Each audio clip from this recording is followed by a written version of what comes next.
హల్లెలూయా యేసు ప్రభున్ ఎల్లరూ స్తుతించుడి. వల్లభుని చర్యలను తిలకించి స్తుతించుడి. Praise the lord. చేరొచ్చిన ప్రియులందరికీ కూడా ప్రభు అయిన యేసుక్రీస్తు వారి ప్రశస్తమైన నామములో వందనములు తెలియజేస్తున్నా. దైవ గ్రంథం బైబిల్ నుండి సామెతల గ్రంథం 10వ అధ్యాయము 3వ వచనాన్ని చదువుతున్నాను. యెహోవా నీతిమంతుని ఆకలి కొననీయడు, భక్తిహీనుని ఆశను భంగము చేయడు. దేవుని వాక్యంలో నీతిమంతుడు ఆకలి కొననీయడట. నీతిమంతుడిని ఆకలి అవ్వకుండా చేసేవాడు దేవుడే. భక్తిహీనుని ఆశ భంగం అయిపోవు. నీతిమంతుడు అంటే ప్రభువునందు భయభక్తులు కలిగిన వాడు,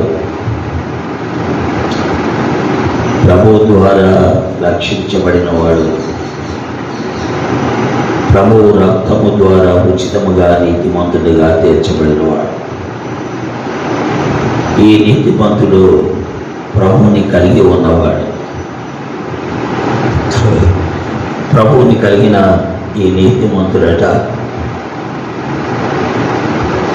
ఎప్పుడు ఆకలి కొనడట. వీరు నీతిమంతులుగా తీర్చబడటానికి కారణం వీరి నీతి కాదు. అందుకే 40 ఏండ్ల కాలంలో ఇశ్రాయేలీయులకు దేవుడు ఆహారం పెట్టాడు. ఇశ్రాయేలీయుల్ని రక్షించిన వాడు యేసు ప్రభువే. ఇశ్రాయేలీయుల్ని నీతిమంతులుగా తీర్చిన వాడు కూడా యేసు ప్రభువే. అందుకే 40 ఏండ్ల కాలం వారికి ఆహారాన్ని పెడుతూనే వచ్చాడు. 40 ఏండ్ల కాలం వారు ప్రభు ద్వారా పోషించబడ్డారు.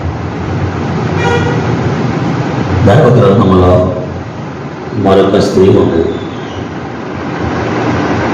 ఆ స్త్రీ ఎవరు అంటే సారేపతు విధవరాలు. ఆమె 3.5 సంవత్సరాలు ఆకలి కొనకుండా పోషించబడింది. దేవుణ్ణి నమ్మిన వారికి దేవుడు సహాయకుడు. దేవుణ్ణి నమ్మిన వారిని దేవుడు ఆదరించేవాడు. ఆయన యొక్కకు వచ్చిన వారిని ఆయన ఆకలి కొననీయడు. అయితే భక్తిహీనుడు ఉన్నాడు.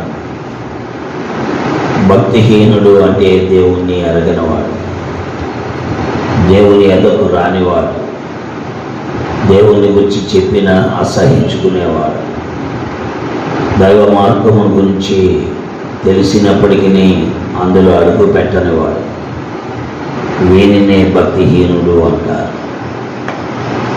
ఈ భక్తిహీనుడు యొక్క ఆశ భంగమైపోతుంది. ఇలా ఆలోచించండి.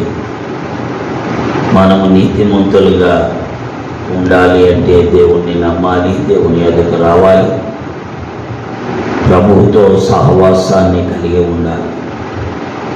వాస్తవానికి మనకి నీతి లేదు, కానీ ఆయన ద్వారా నీతిమంతులుగా తీర్చబడతాం. కాబట్టి దేవుని వాక్యం వింటున్న ప్రియులారా, నీతిమంతునికి కలిగే లాభం చూసాం, భక్తిహీనునికి కలిగే నష్టాన్ని కూడా చూసాం. కాబట్టి గ్రహించి మనము ప్రభువుని నమ్మి, ప్రభువుని ఎరిగి, ప్రభువుతో సహవాసం చేసి నీతిమంతులుగా ఉండాలా లేక భక్తిహీనులుగా ఉండాలా అనే నిర్ణయం మనపైన. కాబట్టి గ్రహించి ప్రభువుకు అప్పగించుకున్నాం. ప్రభు పాదాల దగ్గర సాగిలపడదాం. దేవుడి మాటలు దీవించును గాక. ఆమేన్. ప్రేమ కలిగిన తండ్రి, నీ వాక్కు ప్రజల మధ్యలో ముద్రించి మహిమ, ఘనత, ప్రభావాలు పొందమని, ప్రజలకు గ్రహింపులకు తెమ్మని యేసు నామములో ప్రార్థిస్తున్నాం తండ్రి. ఆమేన్. చంద్రులారాయిలా దేవుని స్తుతించుడి, హృదయమును వెలిగించిన యేసుని స్తుతించుడి. అగ్నివాడా